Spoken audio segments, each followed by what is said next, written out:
don't know what the hell's going on in the most wonderful way. I know you hold it back.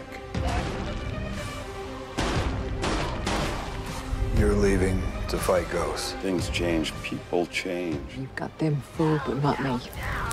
We are the Walking Dead. My family. I found them.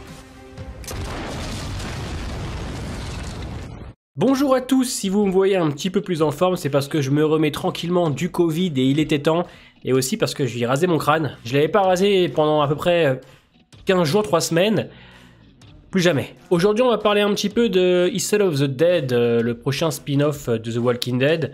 Pour vous remettre un petit peu dans le contexte, pour certains, il y a 3 spin-offs qui arrivent après la série mère, après la fin de The Walking Dead. Il y a 3 spin-offs qui arriveront pour 2023, Maggie et Negan, Daryl et Rick et Michonne. Celui qu'on risque d'avoir en premier est bien évidemment celui de Maggie et Negan, puisque ça y est, il est entré en tournage depuis 2-3 jours. On a les premières images, les premières même vidéos. Alors attention, hein, pour l'instant il n'y a pas grand chose à se mettre sous la dent. À part que Maggie et Negan sont encore en train de se bagarrer. J'espère que c'est juste le temps d'une scène et qu'ils vont pouvoir commencer à s'habituer l'un à l'autre, à se faire confiance, hein, puisqu'on sait qu'à la fin de la 11B dans The Walking Dead, Maggie nous fait comprendre qu'elle fait confiance à Negan puisqu'il a sauvé Herschel Jr. Alors, c'est un passage que j'ai apprécié dans la saison 11B, c'est-à-dire que on a une raison de pourquoi Maggie veut lui faire confiance et peut potentiellement par la suite travailler avec lui. Ça a été fait de manière un peu rapide et facile, mais au moins, voilà, c'est, on va dire, assez logique par rapport à toute la 11A où ils n'ont fait que de se prendre la tête. Là, enfin, ils ont une vraie raison de pouvoir, je ne dis pas de devenir amis, mais au moins de se supporter. Parce que la 11A, ça a été des chamailleries pendant plusieurs épisodes avant d'avoir un épisode 7 plutôt intéressant entre les deux. Mais le problème de Maggie et Negan, c'est qu'actuellement, je pense que c'est un duo qui pourrait fonctionner, c'est un duo qui pourrait marcher, mais les scénaristes n'ont rien compris. Ça va mieux en 11B, et j'attends clairement des deux en 11C voir ce que ça va donner, puisqu'à la fin de la saison 11 de The Walking Dead, on va savoir pourquoi ils partent ensemble à Manhattan. Mais il me semblerait logique qu'on ait une fin ouverte pour Maggie, Negan, Daryl, et ensuite une scène post-générique pour Rick et Michonne. Donc, outre le fait que j'attends bien évidemment un duo beaucoup plus intéressant, j'attends aussi de ce spin-off de Maggie Negan qu'il raconte vraiment quelque chose. Je ne veux pas d'une nouvelle histoire ou quelque chose comme ça, je veux vraiment que l'arc narratif de ce spin-off lié à Rick Grimes, au CRM ou aux variants. Voilà, je veux clairement qu'on arrive, on va dire, dans la dernière phase, dans l'acte final, celui de la Civic Republic. Donc j'espère que ce sera lié. Et avec ça, on a eu quelques infos qui sont assez intéressantes, qui donnent envie, mais on va parler de pourquoi, malgré tout ça, il y a quand même un problème, ça va être le budget. Mais d'abord, il faut savoir, je remercie The Walking Dead Universe, hein, vous les connaissez, je les connais maintenant moi depuis 2 ans, c'est avec eux limite que j'ai créé ma chaîne YouTube, et eux et moi, bah, on est un petit peu liés par The Walking Dead, hein, cet univers. Et on parle souvent, et récemment, ils ont eu des informations. De ce qu'on comprend dans ce spin-off de Maggie et Negan, le gouvernement a donc fait exploser tous les ponts et tunnels menant à l'île de Manhattan.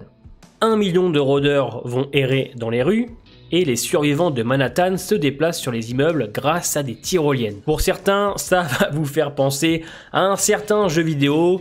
Je pense qu'ils se sont clairement inspirés de ça.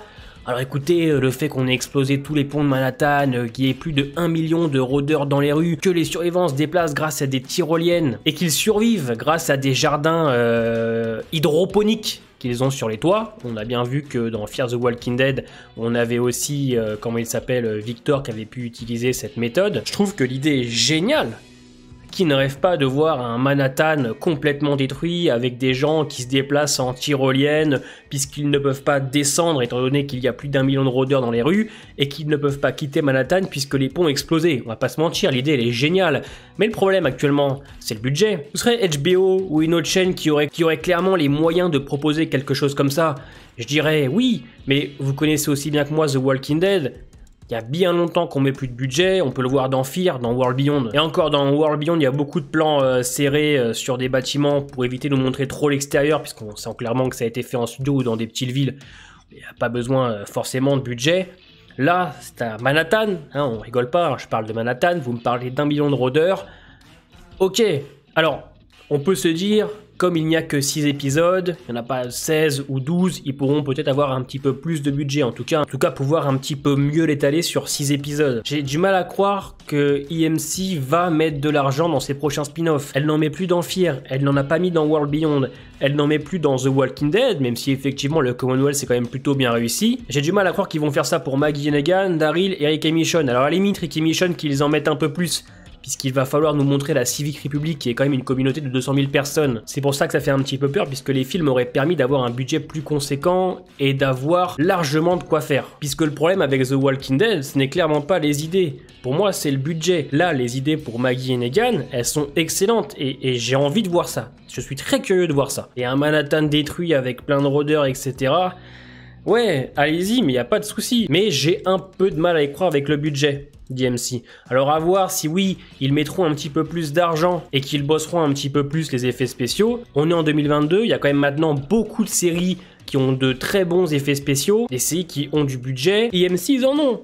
Ils peuvent en mettre, donc je pense que c'est le moment, puisqu'on sait clairement que les idées, actuellement, qu'a l'univers, n'est pas à la hauteur du budget. Je veux que vous sachiez à quoi vous attendre, clairement. Alors comment ils vont rejoindre Manhattan en bateau, je ne sais pas, sachant que tous les ponts sont détruits, qu'est-ce qui va se passer, on ne sait pas encore. Pour l'instant, ils sont en tournage, hein, je vous ai montré quelques images et quelques vidéos, on va attendre bien évidemment la suite. Généralement, ils tournent un petit peu les scènes dans le désordre. Donc on verra bien, dites-moi ce que vous en pensez de cette idée avec les tyroliennes, ce que vous pensez aussi du budget actuellement de l'univers, ça m'intéresse. N'hésitez pas à mettre un petit pouce bleu, c'est très important pour la chaîne, portez-vous bien les amis, et à vendredi pour une vidéo spéciale sur Rosita.